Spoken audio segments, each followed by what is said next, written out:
Now let's get into the discussion. ഇപ്പൊ നമ്മൾ പറഞ്ഞത് കോത്തികന്റെ കേസ് ആയിരുന്നു. അപ്പൊ സിയക പോയിട്ട് എന്ത് ചെയ്തിട്ടുണ്ടായിരുന്നു? കോത്തികനെ പരാജയപ്പെടുത്തിയിട്ടുണ്ടായിരുന്നു. ആൻഡ് കോത്തിക എന്ന് പറയുന്നത് Rashtrakuta and their capital was Manyagira. ഇത് ഓൾറെഡി നമ്മൾ ഡിസ്കസ് ചെയ്തിട്ടുള്ള കാര്യമാണ്. ഓക്കെ, സോ ഇത്രയും കാര്യങ്ങൾ ഇതുമായിട്ട് ബന്ധപ്പെട്ടുകൊണ്ട് ഓർത്ത് വെക്കുക. ഇവരുടെ ലൊക്കേഷൻ നമ്മൾ പഠിച്ചു. ഈ പരമാരാസിന്റെ ക്യാപിറ്റൽ ഏതാണ് എന്ന് ചോദിച്ചു കഴിഞ്ഞാൽ, okay, പരമാരാസിന് definitely capital ഉണ്ടായിരിക്കുമല്ലോ.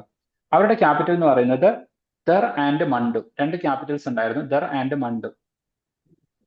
Okay, so ഇതും കൂടെ ഓർത്ത് വെക്കുക, ഇവരുടെ ക്യാപിറ്റൽസ്. ഞാൻ പറഞ്ഞ ലൊക്കേഷൻ പഠിക്കുന്ന സമയത്ത് അതിന്റെ കൂടെ തന്നെ എന്ത് ചെയ്യണം?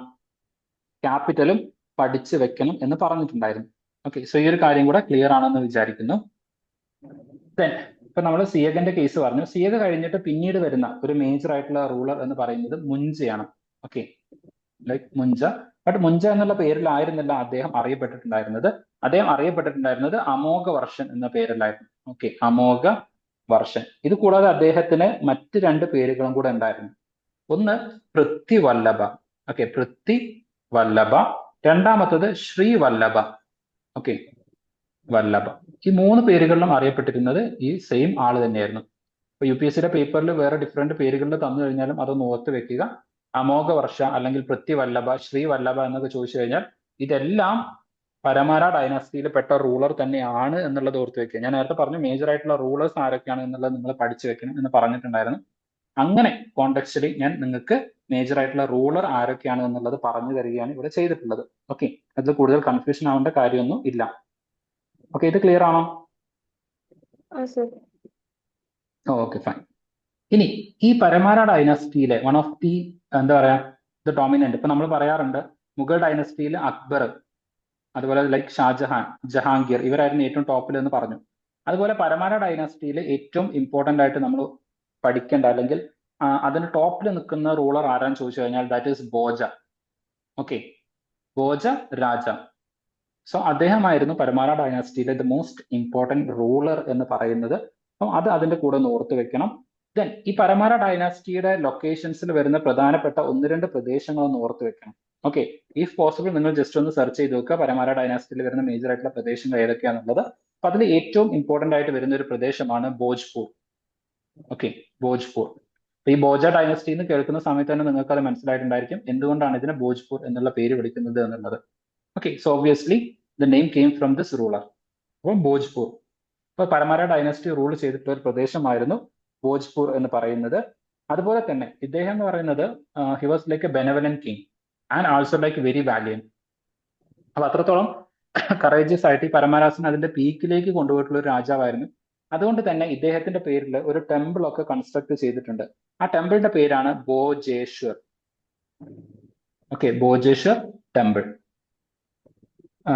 ലൈക്ക് ഞാൻ എപ്പോഴും സഞ്ചാരത്തിന്റെ ഒരു എപ്പിസോഡ് കണ്ട സമയത്ത് മഹാരാഷ്ട്രയിലൂടെയുള്ള സഞ്ചാരം, സന്തോഷ് ജോർജ് കുളങ്ങരയുടെ എപ്പിസോഡിൽ അവിടെ ഒരു ലേക്കില് ഈ ഭോജ രാജാവിന്റെ ഒരു പ്രതിമ ഉണ്ട് എന്നുള്ള രൂപത്തിൽ അദ്ദേഹം പറഞ്ഞിട്ടുണ്ട്. ഓക്കെ, ഒരു ലേക്കിന്റെ ഒരു നടുക്ക് ഭോജരാജാവിന്റെ ഒരു പ്രതിമ കൺസ്ട്രക്ട് ചെയ്ത് വെച്ചിട്ടുണ്ട് മഹാരാഷ്ട്രയിൽ. ജസ്റ്റ് കോണ്ടക്സ്റ്റിൽ അതൊന്ന് പറഞ്ഞു എന്ന് മാത്രം. എപ്പോഴെങ്കിലും നിങ്ങൾ അങ്ങനെയുള്ള ഒരു എപ്പിസോഡോ അല്ലെങ്കിൽ എക്സ്ട്രാ അഡീഷണൽ ഇൻഫർമേഷൻ ഒക്കെ കാണുന്ന സമയത്ത് നോട്ട് ചെയ്യാൻ വേണ്ടിയിട്ട്. ഓക്കെ, ഇനി ഈ ഭോജ രാജാവ് എന്ന് പറയുന്നത് ഹീസ് ലൈക്ക് എ ലിറ്ററേച്ചറിനൊക്കെ ഒരുപാട് പ്രൊമോട്ട് ചെയ്തിരുന്ന ഒരു രാജാവായിരുന്നു. He himself was A poet. Okay, ഇത്തരം രാജാക്കന്മാർ കവികളായിട്ടുള്ള അല്ലെങ്കിൽ കവികൾ രാജാക്കന്മാരായിട്ടുള്ള ഒരുപാട് സിറ്റുവേഷൻസ് നമ്മൾ പഠിക്കുന്നതായിരിക്കും. അപ്പൊ നമ്മുടെ കേരളത്തിന്റെ കേസ് തന്നെ എടുക്കുന്ന സമയത്ത് സ്വാതി തിരുനാൾ, ഓക്കെ, രാജാവായ കവി അല്ലെങ്കിൽ കവിയായ രാജാവ് എന്നൊക്കെ അറിയപ്പെടുന്ന ഒരാളാണ് സ്വാതി തിരുനാൾ എന്ന് പറയുന്നത്. ദ സെയിം വേ ഭോജ രാജാവ് അദ്ദേഹം ഒരു പോയറ്റ് ആയിരുന്നു. അദ്ദേഹം ഒരുപാട് കൃതികൾ അല്ലെങ്കിൽ കവിതകളൊക്കെ രചിച്ചിട്ടുണ്ട്. അതുകൊണ്ട് തന്നെ അദ്ദേഹത്തിന്റെ ഏറ്റവും പ്രധാനപ്പെട്ട ലൈക്ക് ഇത്തരത്തിലുള്ള രചനകളെ, mostly it was in Kannada, അപ്പൊ അത്തരത്തിലുള്ള രചനകളെയൊക്കെ മുൻനിർത്തിയിട്ട് അദ്ദേഹത്തിന് ഒരു പേരുണ്ടായിരുന്നു, ദാറ്റ് വാസ് കവിരാജ. ഓക്കെ, രാജാവായ കവി അല്ലെങ്കിൽ കവിയായ രാജാവ് എന്നൊക്കെ നമ്മൾ ഇവിടെ പറയുന്ന പോലെ ഇവിടെ ഇദ്ദേഹത്തിന്റെ പേര് കവിരാജ. ഓക്കെ, ജസ്റ്റ് ഒന്ന് ഓർത്ത് വെക്കുക. ധാരാളം കവിതകളൊക്കെ അദ്ദേഹം എഴുതിയിട്ടുണ്ടായിരുന്നു. അതുകൊണ്ട് കൊടുത്തിട്ടുള്ള ഒരു പേരാണ് കവിരാജ എന്ന് പറയുന്നത്. അപ്പം ഇത്രയും കാര്യങ്ങൾ പരമാര ഡൈനസ്റ്റിയുമായിട്ട് ബന്ധപ്പെട്ടുകൊണ്ട് നിങ്ങൾ ഓർത്ത് വെക്കണം. മേജർ ആയിട്ടുള്ള contribution, major rulers, locations, Capitals, അവരുടെ ടൈം പീരീഡ്, ഇങ്ങനത്തെ കാര്യങ്ങളൊക്കെ ഓൾറെഡി നമ്മൾ ഡിസ്കസ് ചെയ്തിട്ടുണ്ട്. അപ്പം പരമാരാസിനെ കുറിച്ച് ഇത്രയും പറഞ്ഞ കാര്യങ്ങൾ ക്ലിയർ ആണോ? ഓക്കെ, ഇതുപോലെ ഓരോ ഡൈനാസ്റ്റിയും പഠിച്ചു വരേണ്ടതാണ്. ഓക്കെ, ഇപ്പൊ നമ്മൾ മേജർ ആയിട്ടുള്ള ഡൈനാസ്റ്റി മാത്രം നമുക്ക് ചാപ്റ്ററിന്റെ പെർസ്പെക്റ്റീവിൽ ആവശ്യമുള്ളത് മാത്രമേ നമ്മൾ ഇന്ന് ഡിസ്കസ് ചെയ്യുന്നുള്ളൂ. Okay, then the next major dynasty എന്ന് പറയുന്നത് രാഷ്ട്രകൂടാസ് ആണ്. രാഷ്ട്രകൂടാസിന്റെ ലൊക്കേഷൻ നിങ്ങൾ നോക്കി വെക്കുക. They control the Godavari, Krishna. Okay, ഈ രണ്ട് മേജർ റിവേഴ്സ് കൺട്രോൾ ചെയ്തിട്ടുണ്ടായിരുന്നത് ഇവരായിരുന്നു. നോർമലി അവർ നർമ്മദ റിവറിന്റെ നോർത്തിലേക്ക് പോയിട്ടുണ്ടായിരുന്നില്ല. പക്ഷെ ചില സ്ട്രോങ് രാഷ്ട്രകൂട റൂളേഴ്സ് വരുന്ന സമയത്ത് മാത്രമാണ് അവർ എന്ത് ചെയ്തിട്ടുള്ളത്, നോർത്തിലേക്ക് പോയിട്ട് ഈ പറയുന്ന കനൂജൊക്കെ കീഴടക്കിയിട്ടുള്ളത്. അല്ലെങ്കിൽ അവരുടെ മേജർ ലൊക്കേഷൻ എന്ന് പറയുന്നത് ബിറ്റ്വീൻ ഈ തുംഗഭദ്ര റിവറിന്റെയും അതുപോലെ തന്നെ താപി റിവറിന്റെയും അല്ലെങ്കിൽ നർമ്മദ റിവറിന്റെയും ഇൻ ബിറ്റ്വീൻ ആണ് എന്ന് നമുക്ക് ജനറലി പറയാം. UPSCയുടെ സ്റ്റേറ്റ്മെന്റ്സ് വരികയാണ്, the location of the Rashtrakutas extended from the Narmada river to Tungabhadra river എന്ന് പറഞ്ഞു കഴിഞ്ഞാൽ that is true. Okay, so ഇങ്ങനെയൊക്കെ സ്റ്റേറ്റ്മെന്റ് ടൈപ്പ് ക്വസ്റ്റ്യൻസ് UPSC ചോദിക്കും. So you have to be careful. അതുകൊണ്ടാണ് ഞാൻ ആ രൂപത്തിലൊക്കെ എങ്ങനെയൊക്കെ ക്വസ്റ്റ്യൻസ് ഫ്രെയിം ചെയ്തു വരാം എന്നുള്ളത് പറഞ്ഞു തരുന്നത്. ഓക്കെ, ക്ലിയർ ആണോ? ഓക്കെ, ഞാൻ പറയാൻ കാരണം എന്താണെന്ന് വെച്ച് കഴിഞ്ഞാൽ ഈ തുംഗഭദ്ര റിവറുമായിട്ട് കണക്ട് ചെയ്തുകൊണ്ട് വിജയനഗര സാമ്രാജ്യത്തിലെ രാജാവിനെ കുറിച്ച് ചോദ്യം വന്നിട്ടുണ്ടായിരുന്നു, ദേവരായ 2. ഓക്കെ, ദേവരായ 2 ദേവരായ 1 കുറിച്ചും ചോദ്യം വന്നിട്ടുണ്ടായിരുന്നു. സോ ദേവരായ 1, ദേവരായ 2. അപ്പം ഈ വിജയനഗര സാമ്രാജ്യം എന്ന് പറയുന്നത് they are like well known for their irrigation system. അപ്പൊ ഈ തുംഗഭദ്ര റിവറിൽ ഡാം കെട്ടി അവിടുന്ന് ഇറിഗേഷൻ ഫെസിലിറ്റീസ് ഒക്കെ എസ്റ്റാബ്ലിഷ് ചെയ്ത രാജാവ് ആരാണ് എന്നുള്ള രൂപത്തിൽ ചോദ്യം വന്നിട്ടുണ്ട്. അപ്പം ഈ തുംഗഭദ്ര കൺട്രോൾ ചെയ്യുന്ന രാജാവ് ആരാണ്, അല്ലെങ്കിൽ ഇത് ഏത് രാജ്യത്തിലൂടെയാണ് ഒഴുകുന്നത് എന്ന് പറഞ്ഞു കഴിഞ്ഞാൽ ഒറ്റയടിക്ക് ഉത്തരത്തിലേക്ക് എത്താം. ഓക്കെ, അതുകൊണ്ട് ഞാൻ പറയുന്നത് ഓരോ രാജ്യത്തിലൂടെയും അല്ലെങ്കിൽ ഓരോ ഡൈനാസ്റ്റീസും കൺട്രോൾ ചെയ്യുന്ന പ്രദേശത്തിലൂടെ ഒഴുകുന്ന ഇത്തരത്തിലുള്ള കാര്യങ്ങളെ കുറിച്ചിട്ടൊക്കെ you should have an idea. Okay, പ്രധാനപ്പെട്ടത് നദികളാണ്. കാരണം ഈ കാലഘട്ടത്തിൽ അഗ്രികൾച്ചർ വാസ് ദ ഡോമിനന്റ്. അപ്പം അതുകൊണ്ട് അന്നത്തെ കാലഘട്ടത്തിൽ ഏറ്റവും പ്രധാനപ്പെട്ടത് നദികളെ കൺട്രോൾ ചെയ്യുക എന്നുള്ളതായിരുന്നു. അതുകൊണ്ടാണ് കനൂജിൽ ഇത്രയും തോന്നുന്ന നദികളുണ്ട്, ഇത്രയും ഫെർട്ടൈൽ ആണ്. അതുകൊണ്ടാണ് കനൂജ് ഒരു ഗോൾഡൻ സ്പോട്ട് ആയിട്ട് അല്ലെങ്കിൽ ഒരു വാർ സ്പോട്ട് ആയിട്ട് മാറിയിട്ടുണ്ടായിരുന്നത്. ഓക്കെ, സോ ഇനി രാഷ്ട്രകൂടാസിലേക്ക് വരുന്ന സമയത്ത് രാഷ്ട്രകൂടാസ് എമേർജ് ചെയ്യുന്നത് എങ്ങനെയാണെന്ന് ചോദിച്ചു കഴിഞ്ഞാൽ, ഓക്കെ, ഇവർക്ക് മുമ്പുണ്ടായിരുന്ന ലൈക്ക് ചാലൂക്യാസ്, ആ ചാലൂക്യാസിനെ പരാജയപ്പെടുത്തിക്കൊണ്ടാണ് രാഷ്ട്രകൂടാസ് എമേർജ് ചെയ്യുന്നത്. അങ്ങനെ രാഷ്ട്രകൂട ഫൗണ്ട് ചെയ്യുന്നത് ആരാന്ന് ചോദിച്ചു കഴിഞ്ഞാൽ that was Dandi Durga. Okay, Dandi Durga. So he founded the Rashtrakuta dynasty. Dandi Durga founded the Rashtrakuta dynasty. ഇനി രാഷ്ട്രകൂട ഡൈനാസ്റ്റീസ് അവര് അധികാരത്തിലേക്ക് വരുന്നത് അല്ലെങ്കിൽ ഒരു രാജാവ് ഭരണം ഏറ്റെടുക്കുന്നത് അല്ലെങ്കിൽ അദ്ദേഹത്തിന്റെ സ്വാധീനം ഉറപ്പിക്കുന്നതിന് വേണ്ടിയിട്ട് അവർ ചെയ്തിരുന്ന ഒരു ആചാരം അല്ലെങ്കിൽ ഒരു അനുഷ്ഠാനം, ഒരു ആഘോഷമായിരുന്നു ഗർഭഗൃഹ എന്ന് പറയുന്നത്. ഓക്കെ, സോറി, ഹിരണ്യഗർഭം എന്ന് പറയുന്നത്. ഹിരണ്യഗർഭം. ഓക്കെ, ഗർഭഗൃഹ എന്ന് പറയുന്നത് ടെമ്പിളുമായിട്ട് ബന്ധപ്പെട്ട സാധനമാണ്. രണ്ടിനും ഗർഭം ഉള്ളത് കൊണ്ട് ലൈക്ക് കൺഫ്യൂഷൻ ആയി പോയതാണ്. It was Hiranyagarbha. Okay, so Hiranyagarbha എന്നുള്ളത് ഒന്ന് ഓർത്ത് വെക്കുക. കാരണം ഈ ഹിരണ്യഗർഭ എന്ന് പറയുന്ന ഈ ഒരു ചടങ്ങ് പണ്ട് നോർത്ത് ഇന്ത്യയിലും സൗത്ത് ഇന്ത്യയിലൊക്കെ ഒരേപോലെ ഉണ്ടായിരുന്നതായിരുന്നു. പക്ഷെ നോർത്ത് ഇന്ത്യയിൽ അത് പെട്ടെന്ന് ഡിക്ലൈൻ ആയിട്ട് പോയി. പക്ഷെ സൗത്ത് ഇന്ത്യയിൽ it existed for a longer period. ഇപ്പൊ നോർത്ത് ഇന്ത്യയിൽ എന്തുകൊണ്ട് ഡിക്ലൈൻ ആയി? Can you give me a suggestion? അല്ലെങ്കിൽ ലൈക്ക് നിങ്ങളുടെ ലോജിക് യൂസ് ചെയ്തുകൊണ്ട് എന്തുകൊണ്ട് ഈ ഹിരണ്യഗർഭ എന്ന് പറയുന്ന ഈ ഒരു അസെൻഡിങ് ടു ദ ത്രോൺ ആ ഒരു സെറിമണി എന്തുകൊണ്ട് നോർത്ത് ഇന്ത്യയിൽ ഡിക്ലൈൻ ആയി പോയി?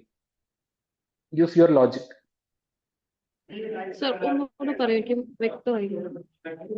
ഓക്കെ, അതായത് ഇപ്പൊ ഒരു രാജാവ്, ആ രാജാവ് അധികാരം ഏറ്റെടുക്കുന്ന ഒരു ചടങ്ങ്. ഇപ്പൊ ലൈക്ക് ഇന്നത്തെ കാലത്ത് ഒരു മന്ത്രി അദ്ദേഹം അധികാരം ഏറ്റെടുക്കുന്ന സമയത്ത് സത്യപ്രതിജ്ഞ ഉണ്ടായിരിക്കും. ഓക്കെ, അപ്പം സ്വാഭാവികമായിട്ടും വലിയ ചടങ്ങുകളും ആഘോഷങ്ങളൊക്കെ. അപ്പൊ അന്നത്തെ കാലത്ത് ഒരു രാജാവ് അധികാരത്തിലേക്ക് വരുന്ന സമയത്ത് അതൊരു ഭയങ്കര സെലിബ്രേഷൻ ആയിരുന്നു. അത്തരത്തിലുള്ള ഒരു സെലിബ്രേറ്ററി മോഡല് ആഘോഷിച്ചിരുന്ന ഒരു കാര്യമായിരുന്നു ഹിരണ്യഗർഭ എന്ന് പറയുന്നത്. ഓക്കെ, സോ ഈ ഒരു കാര്യം ക്ലിയർ ആയോ? ഹിരണ്യഗർഭ എന്താണെന്നുള്ളത്?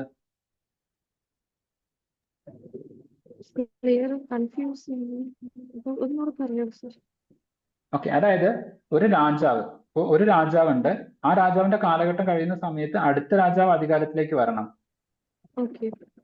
ഓക്കെ, സോ ഇങ്ങനെ ഒരു രാജാവ് കഴിഞ്ഞ് അടുത്ത രാജാവ് അധികാരത്തിലേക്ക് വരുന്ന സമയത്ത് അവിടെ ഒരു ചടങ്ങ് ഉണ്ടാവുമല്ലോ.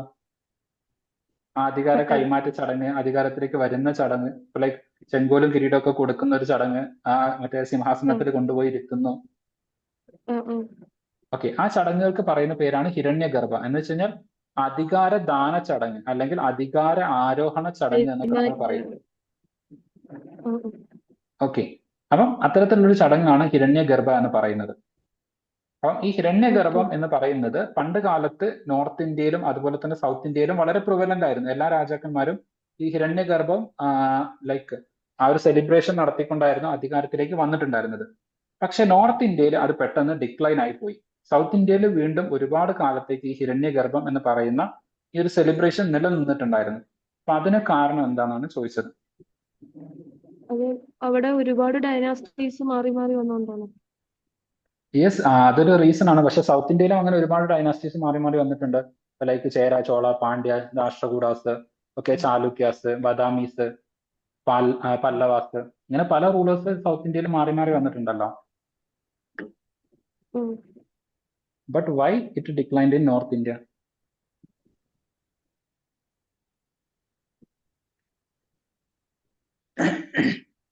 So the main reason is that north India എന്ന് പറയുന്നത് എസ്പെഷ്യലി ഒരു 10th സെഞ്ചുറി കഴിഞ്ഞതോട് കൂടിയിട്ട് തന്നെ it slowly came under the Muslim invasion. Okay, so അതുകൊണ്ട് ഹിരണ്യഗർഭ എന്ന് പറയുന്നത് it is for the Hindu rulers. Okay, അപ്പം കണ്ടിന്യൂസ്ലി ഒരു അറ്റാക്ക് വന്നതോട് കൂടിയിട്ട് പിന്നീട് ഇവിടെ എന്ത് ചെയ്യുന്നുണ്ട്, ഡൽഹി സുൽത്താനേറ്റ്, അങ്ങനെ പിന്നീട് ഒരു മുസ്ലിം റൂൾ ഇവിടെ ഡൊമിനേറ്റ് ചെയ്യുന്നുണ്ട്. അതുകൊണ്ട് തന്നെ നോർത്ത് ഇന്ത്യയിൽ അത് ഇല്ലാതായി. അപ്പം ഹിരണ്യഗർഭ എന്ന് പറയുന്നത് it is mostly existed in south India. Okay, so ഈ ഒരു കാര്യം കൂടെ ഒന്ന് കണക്ട് ചെയ്തിട്ട് ഒന്ന് ഓർത്ത് വെക്കുക. ക്ലിയർ ആണോ? ക്ലിയർ ആണ്. സൗത്ത് ഇന്ത്യയിൽ മുസ്ലിം ഇൻവേഷൻ അങ്ങനെ വന്നിട്ടില്ല. ഇല്ല, സൗത്ത് ഇന്ത്യയിൽ മേജർ ആയിട്ട് വന്നിട്ടുള്ളത് ടിപ്പു സുൽത്താൻ ആണ്. പക്ഷെ ടിപ്പു സുൽത്താൻ എന്ന് പറയുന്നത് ഇവിടെ തന്നെ എമേർജ് ചെയ്തതാണ്, പുറത്തുനിന്ന് വന്ന ഒരാളല്ല. എക്സെപ്റ്റ് ടിപ്പു സുൽത്താൻ വേറെ പ്രത്യേകിച്ച് പിന്നെ ലൈക്ക് ബദാമീസ് വരുന്നുണ്ട്. ഓക്കെ, മഹ്മൂദ് ഷാ, ബട്ട് അവരൊന്നും ലൈക്ക് ഒരു കംപ്ലീറ്റ്ലി എന്താ പറയാ ഒരു ലോങ്ങർ പീരീഡിലേക്ക്, ഇവിടെ ഓൾമോസ്റ്റ് ലൈക്ക് ഒരു 1000 years it was under the Muslim. Even like south ഇന്ത്യയില് ടിപ്പു സുൽത്താനും അതുപോലെ തന്നെ ഹൈദർ അലി, രണ്ടുപേരെയും കൂടെ കൂട്ടി വെച്ചാൽ പോലും ഒരു 40 വർഷത്തേക്ക് തികച്ച് നമുക്ക് എടുക്കാൻ പറ്റില്ല. അപ്പൊ ഒരിക്കലും ഇത് രണ്ടും നമുക്ക് കമ്പയർ ചെയ്യാൻ വേണ്ടിയിട്ട് പറ്റില്ല. ഓക്കെ,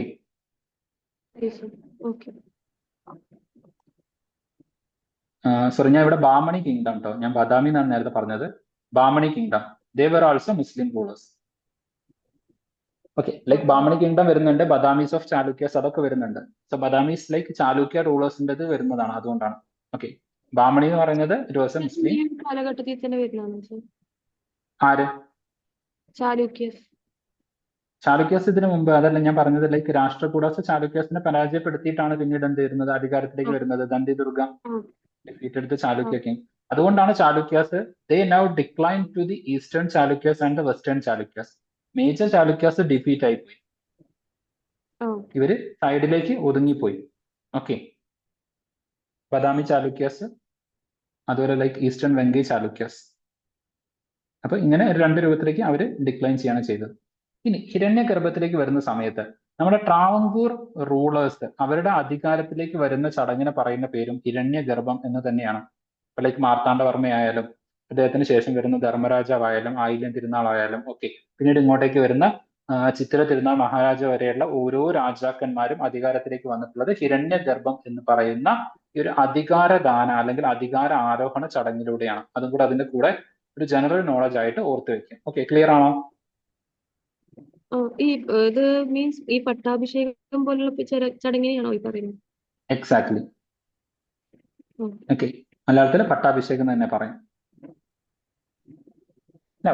ഇനി അടുത്തത് ഈ രാഷ്ട്രകൂട ഡൈനാസ്റ്റീസിലെ ഒരു മേജർ റൂളർ ആരായിരുന്നു എന്ന് ചോദിച്ചു കഴിഞ്ഞാൽ that was Krishna one. Okay, Krishna one, he was a major ruler when it comes to the Rashtrakuta dynasty. അപ്പൊ ഇദ്ദേഹത്തിന്റെ ഏറ്റവും വലിയ ഒരു അച്ചീവ്മെന്റ് എന്തായിരുന്നു എന്ന് ചോദിച്ചു കഴിഞ്ഞാൽ ഹി ഡിഫീറ്റഡ് ദി പല്ലവാസ്. ഇതേ കാലഘട്ടത്തില് ഈ രാഷ്ട്രകൂടാസിന്റെ സമയത്ത് പല്ലവാസ് ഇവിടെ എക്സിസ്റ്റ് ചെയ്യുന്നുണ്ടായിരുന്നു. Okay, but Pallavas in the declining stage ആയിരുന്നു. പല്ലവ എന്ന് പറയുന്നത് ഡിക്ലൈനിങ് സ്റ്റേജിലായിരുന്നു.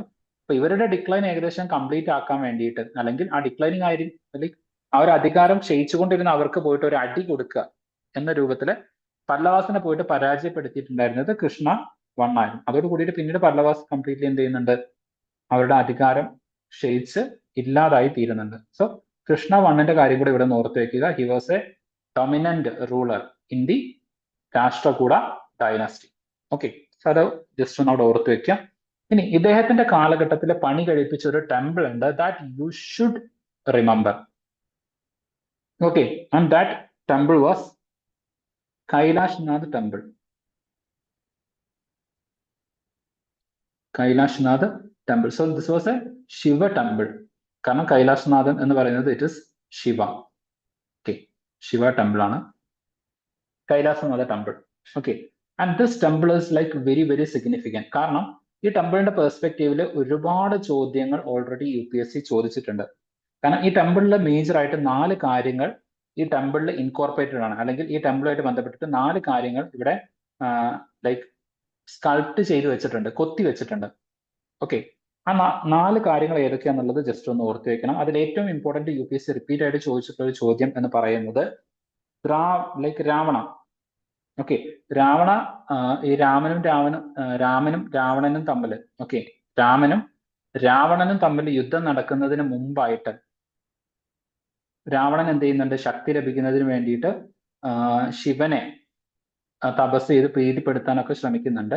അപ്പം ആ പ്രീതിപ്പെടുത്താൻ വേണ്ടിയിട്ട് ശ്രമിക്കുന്ന ആ ഒരു കാലഘട്ടത്തിൽ ഒരിക്കൽ കൈലാസം തന്നെ ഇദ്ദേഹം എടുത്ത് കുലുക്കുന്നുണ്ട്, രാവണൻ.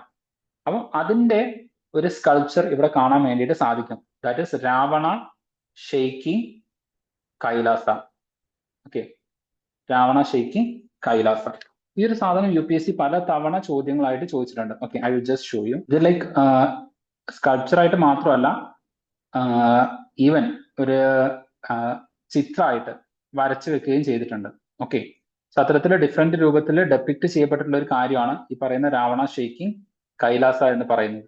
ഓക്കെ, അതിന്റെ ഒരു കോണ്ടെക്സ്റ്റ് ഞാൻ ജസ്റ്റ് ഒന്ന് പറഞ്ഞു തന്നു മാത്രം. Just second, I will show you the question. So this was the question.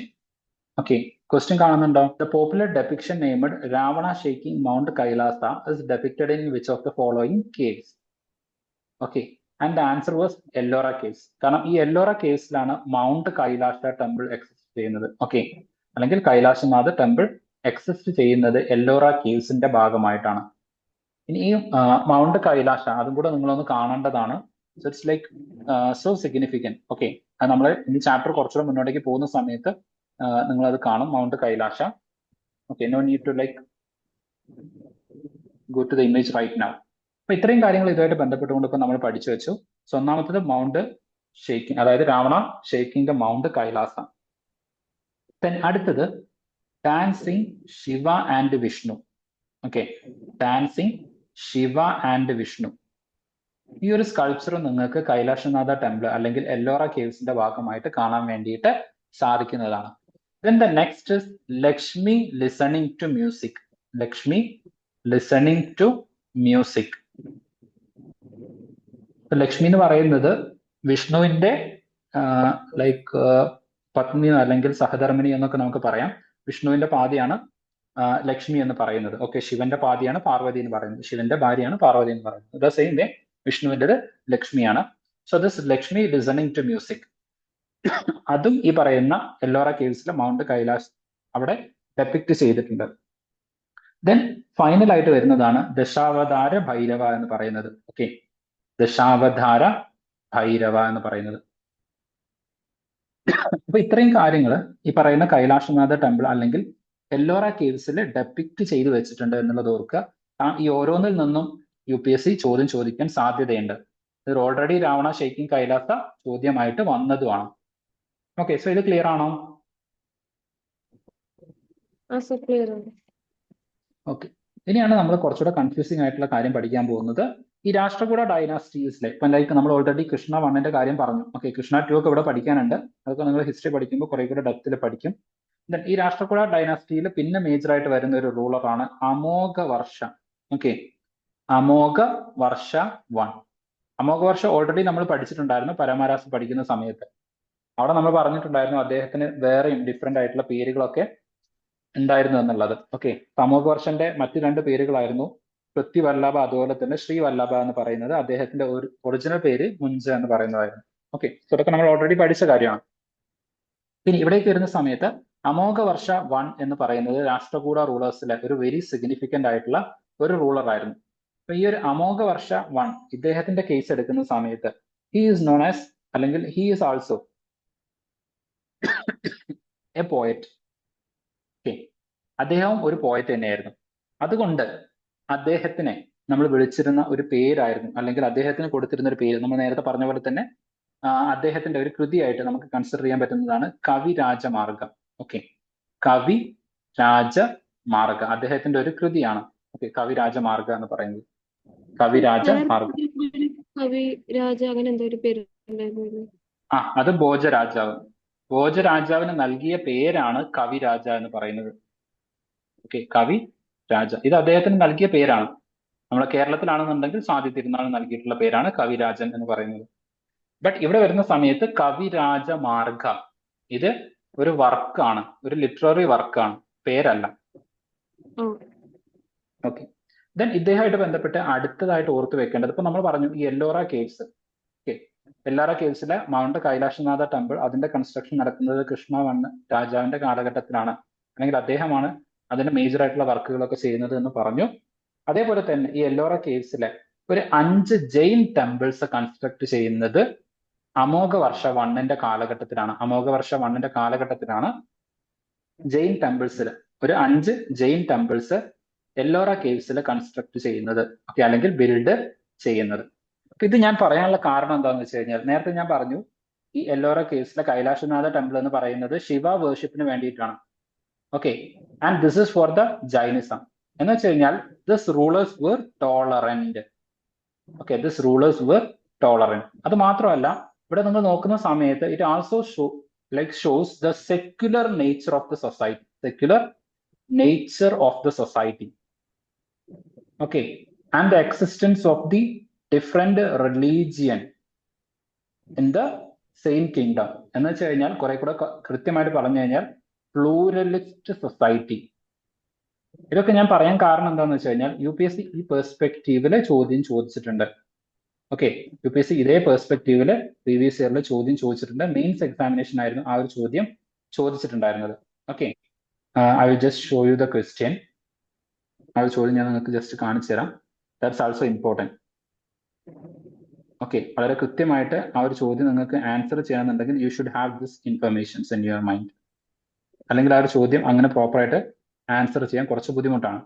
Okay, so this was the question. ഈ ക്വസ്റ്റ്യൻ നിങ്ങൾ ശ്രദ്ധിച്ചു കഴിഞ്ഞാൽ you can see that question exactly ചോദിച്ചിരിക്കുന്നത് എന്താണ്? How will you explain the medieval Indian temple sculpture represent the social life of those days? ഈ social life എന്ന് പറയുന്നത് എന്താണ്? ഇറ്റ് വാസ് സെക്യുലർ സൊസൈറ്റി ആയിരുന്നു, പ്ലൂറലിസ്റ്റ് സൊസൈറ്റി ആയിരുന്നു, existed like multiple religions. Okay, ഇതൊക്കെ പറയുന്ന സമയത്ത് you should give the examples. അപ്പൊ ഏതൊക്കെ ടെമ്പിൾസ് നിങ്ങൾക്ക് കൊടുക്കാൻ വേണ്ടിയിട്ട് പറ്റും? You should give the examples of the Kailashanatha temple. Okay, you should give the examples of the 5 Jain temples in the Ellora caves. Okay, then further പോകുന്ന സമയത്ത് ചോള ഡൈനസ്റ്റിയുടെ അണ്ടറിൽ വരുന്ന ഡിഫറെന്റ് ആയിട്ടുള്ള ടെമ്പിൾസ്. ഓക്കെ, ബൃഹദേശ്വര ടെമ്പിൾ, അങ്ങനെ ആ എക്സാമ്പിൾസ് ഒക്കെ നിങ്ങൾക്ക് കൊടുക്കാം. ദെൻ ഫെർദർ, കാരണം ഈ മിഡീവൽ ടൈംസിലേക്ക് ടെമ്പിൾ സ്കൾപ്ചേഴ്സ് നിങ്ങൾക്ക് നോക്കണം എന്നുണ്ടെങ്കിൽ മിഡീവൽ ടൈംസിൽ നോർത്ത് ഇന്ത്യയിൽ ഒന്നും നിങ്ങൾക്ക് കാണാൻ പറ്റില്ല. കാരണം നോർത്ത് ഇന്ത്യയിൽ it was under the Delhi sultanate. Okay, so Delhi സുൽത്താനേറ്റ്സിന്റെ അണ്ടറിൽ മുസ്ലിം റൂൾ ആയിരുന്നു. So you have to look into the south India for this. അപ്പം മേജർ ആയിട്ടുള്ള ടെമ്പിൾ സ്കൾപ്ചേഴ്സ് ആർക്കിടെക്ചർ ഒക്കെ ഡെവലപ്പ് ചെയ്തിട്ടുണ്ടായിരുന്നത് സൗത്ത് ഇന്ത്യയിലാണ്. So you have to include each of the kingdoms that we discussed right now. Okay, so ഓരോ രാജാക്കന്മാരും അവരുടെ കാലഘട്ടത്തിൽ construct ചെയ്തിട്ടുള്ള ടെമ്പിൾസിനെ മുൻനിർത്തിയിട്ട് മാത്രമേ ഈ ചോദ്യത്തിന് നിങ്ങൾക്ക് ആൻസർ എഴുതാൻ പറ്റുള്ളൂ. അതുകൊണ്ട് ഞാൻ പറഞ്ഞത് ഇവിടുന്ന് ഒരുപാട് ചോദ്യം തിരിച്ചും മറിച്ചൊക്കെ UPSC ചോദിച്ചിട്ടുണ്ട്. ഇത് 2022 ചോദിച്ച ചോദ്യമാണ്. Very reason. Okay, so many type questions were asked in the UPSC examination. That's why each of this informations is important. Okay, like Rashtrakuta ഡൈനാസ്റ്റീസിനെ കുറിച്ചിട്ട് ഒരുപാട് ഇൻഫർമേഷൻസ് ഇപ്പൊ നമ്മൾ ഡിസ്കസ് ചെയ്തു. Hope that is clear in your mind. Okay, clear ആണോ? രാഷ്ട്രകൂട ഡൈനാസ്റ്റീസിനെ കുറിച്ച് ഇതുവരെ പറഞ്ഞ കാര്യങ്ങളൊക്കെ ക്ലിയർ ആണോ? Okay, now let's discuss about the Chahamanas. Okay, Chahamanas അല്ലെങ്കിൽ ചൗഹാൻസ്. ഇവിടെ ഏറ്റവും ഇമ്പോർട്ടന്റ് ആയിട്ട് ഒരു റൂളറുടെ പേര് മാത്രം നിങ്ങൾ ഓർത്ത് വെക്കുക. കാരണം നിങ്ങൾ ഫർദർ ആയിട്ട് അത് ഇനിയും പഠിക്കുന്നതായിരിക്കും. ആ ഒരു റൂളർ, അദ്ദേഹത്തിന്റെ കോൺട്രിബ്യൂഷൻസ് ഒക്കെ കുറെ കൂടെ കൃത്യമായിട്ട് പഠിക്കേണ്ടതുണ്ട്. So that we will discuss later. Okay, so അവിടെ പഠിക്കേണ്ട ഒരു റൂളർ ആരാന്ന് വെച്ച് കഴിഞ്ഞാൽ ചാഹ്മണ റൂളേഴ്സിലെ ഏറ്റവും ഇമ്പോർട്ടന്റ് ആയിട്ട് വരുന്നതാണ് പൃഥ്വിരാജ് ചൗഹാൻ എന്ന് പറയുന്നത്? Okay, just A second, let me open it.